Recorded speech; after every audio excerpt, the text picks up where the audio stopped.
எங்கள் ஊர் திருவண்ணாமலை மாவட்டத்தில் இருக்கக்கூடிய தன்றாமட்டு ஒன்றியத்தில் மோத்தக்கல் கிராமம். எங்கள் ஊர் காலனியில ஒரு இறப்பு இன்னைக்கு நடந்தது. அந்த இறப்பை பார்த்துட்டு ஒரு பெண் பிணம் எடுத்துன்னு வந்தோம். வழியில எங்களுக்கு சரியான அரசாங்கமே தடை செஞ்சுதான் நின்றுட்டு இருக்கு.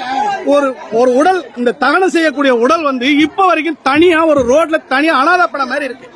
எங்க சொந்த பந்தங்கள் அத்தனை பேரும் இந்த இடத்துல தான் மொத்த பேருமே அழுத புலமையும் தான் உட்கார்ந்து இருக்கிறாங்க. ஆனா இன்னைக்கு இந்த அரசாங்கம் தான் எங்களை தடுத்து நிறுத்ததே தவிர இது யாருடைய பின்னணைப்புல இருந்து தடுத்துறாங்கன்றது எங்களுக்கு தெரியல. இது யார் செய்யறாங்கன்றதும் தெரியல. ஒரு பிணம் நடு ரோட்ல உலகத்திலே நடக்காத ஒரு பேரழிவு, பேர் அசிங்கமான ஒரு செயல். இது அரசாங்கமே செய்து பார்த்தா அசிங்கமா இருக்குது. இது திராவிட மாடல்னு சொல்லி என்ன வேணாலும் சொல்லலாம். இது எதுக்குமே பயனற்ற ஒரு ஆட்சியா அமைக்கலாம் இருக்குது. இது எப்படி இது சரியான ஒரு தீர்ப்பாது? இந்த நாட்டில் இப்படி எந்த உலகத்திலேயாவது 21ஆம் நூற்றாண்டுல கூட இந்த நாட்டில் நடக்குது?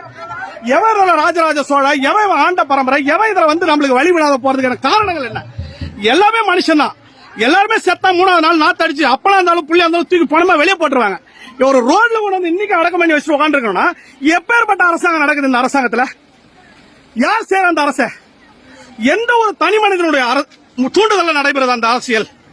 எதற்காக எங்க தடுத்து நிறுத்ததுக்கான அரசு என்ன நியாயம் இருக்குது? சொல்லுங்க சார், நீங்க சொல்லுங்க, நீங்க பேசுங்க சார்.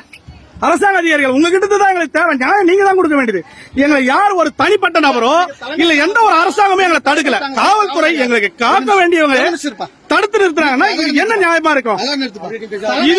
காவலர் யாரு?